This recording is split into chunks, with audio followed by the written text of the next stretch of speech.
We have a new tropical depression off the coast of Borneo and just towards the east of Vietnam, all the while pulling in moisture across the Philippines. Now, this is not named, and actually, for all intents and purposes, this is still Tropical Depression Krubens, but since it reformed outside of the Philippine area of responsibility, it's not going to get that Philippine name. It has to be upgraded to a tropical storm before it gets the Japan Meteorological Agency name by the WMO. It's geopolitics at work out here with the typhoons, but just trying to explain it real quick if you're asking, curious why it's not being called Kruben. But right now, you got that low-level center right in here. You have pretty decent convection continuing to flare up around that center of circulation. Actually, we can go over to this satellite imagery, kind of see what I'm talking about here. So a lot of the islands here, northern coast of Borneo, looking at some scattered showers, but I think the heaviest is going to be out here from Da Nang south as we look ahead over the next few days. So yeah, once again, Pagasa is calling it a tropical depression. You see right here the low-level center. It is just towards the west of Palawan, but outside of the Philippine area of responsibility, marked there in the red. JTWC does have head as a tropical cyclone formation alert, meaning they expect it to be upgraded to a tropical depression. And there's JMA as it as a tropical depression, but not quite a tropical storm. Regardless, though, yeah, plenty to talk about here. So let's break this down and give you a look at the forecast over the next few days and who's kind of getting impacted by this the most. Right now, though, yeah, it is slowly trying to get its act together, all the while bringing heavy rainfall for the northwestern coastline of Borneo here, and that moisture wrapping it around, but that will taper off as we go ahead in through Sunday over towards Monday. All the while this is happening throughout the weekend, you have that inflow, almost a bit of a shear line, impacting areas like the Bicol region over towards Mindoro, and yeah, this continues to kind of move off here towards the west, coming on shore as we go ahead into Tuesday, south of Da Nang, north of Ho Chi Minh. Actually, you're probably going to be pretty dry for the most part in Ho Chi Minh, but you can see as this kind of tracks on shore, it hits those mountains right along the coast. There's a coastal plain here in Vietnam, but once it gets a few miles inland, it is going to smack those mountains, and I think that's going to be the biggest issue with this, is several days of rainfall. I mean, you see Tuesday, Wednesday over towards Thursday, you got several days of precipitation adding up here along the southeastern coastline. And you can see here in the red, watch as we go ahead through the mid part of the week,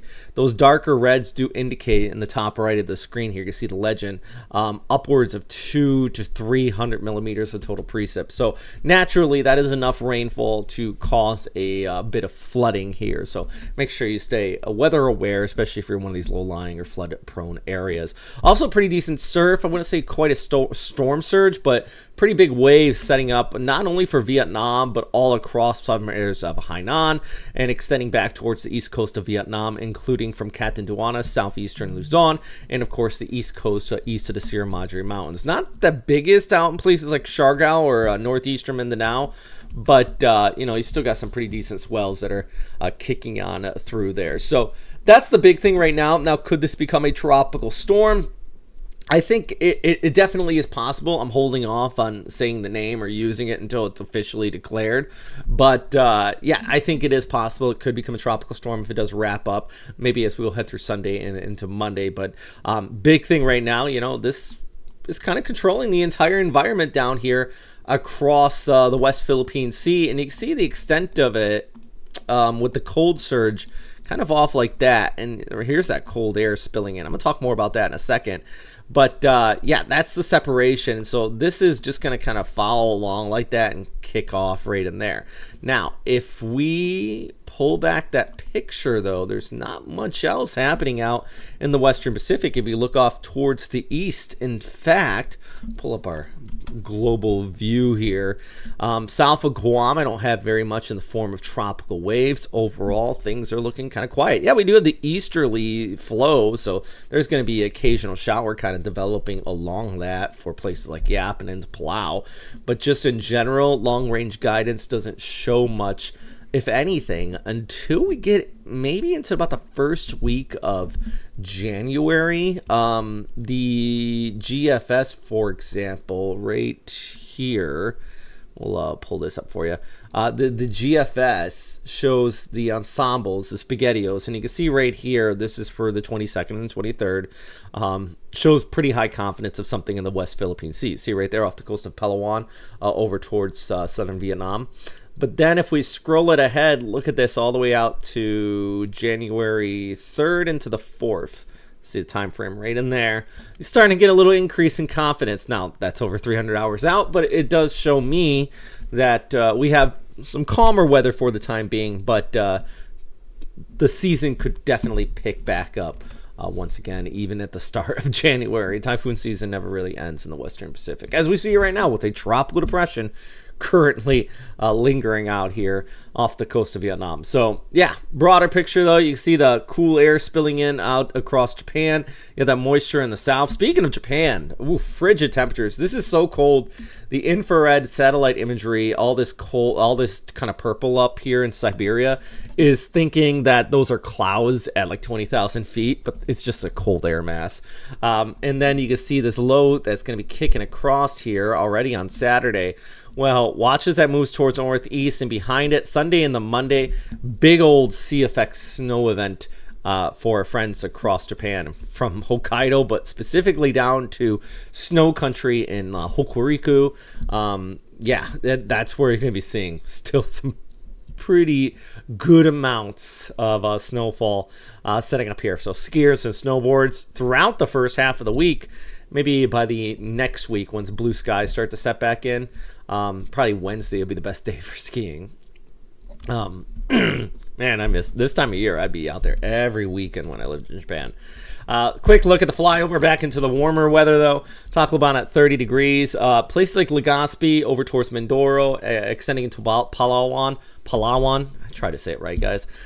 You probably got the heaviest of the rainfall, though, as far as the Philippines looking ahead, just because that's where kind of this training effect setup is. But even places like Manila is still looking at some isolated showers. And temperatures a lot cooler for places like Ilagan, 26 degrees, Baguio at 23. Gosh, I'm having a hard time pronouncing things today. I think I got something in my throat, so I'm going to let you guys go. Goodness gracious. But I do want to say a big shout out to our Patreon members. Got some new ones here, including Abe Tolentino. Goodness. Shouldn't be trying to pronounce names on a day like today where I'm having a hard time just talking overall.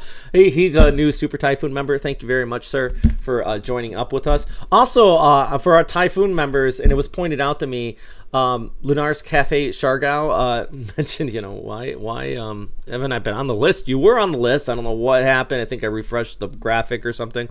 So I put you on here. They're one of our Typhoon members. Shout out to them for supporting the channel. And if you ever find yourself in Siargao, stop by and say hi to them. Speaking of people that also support the channel, I'll leave you with this, our support from our sponsor, Frontrunner Financial. As always, though, thanks for watching, and stay safe out there, guys.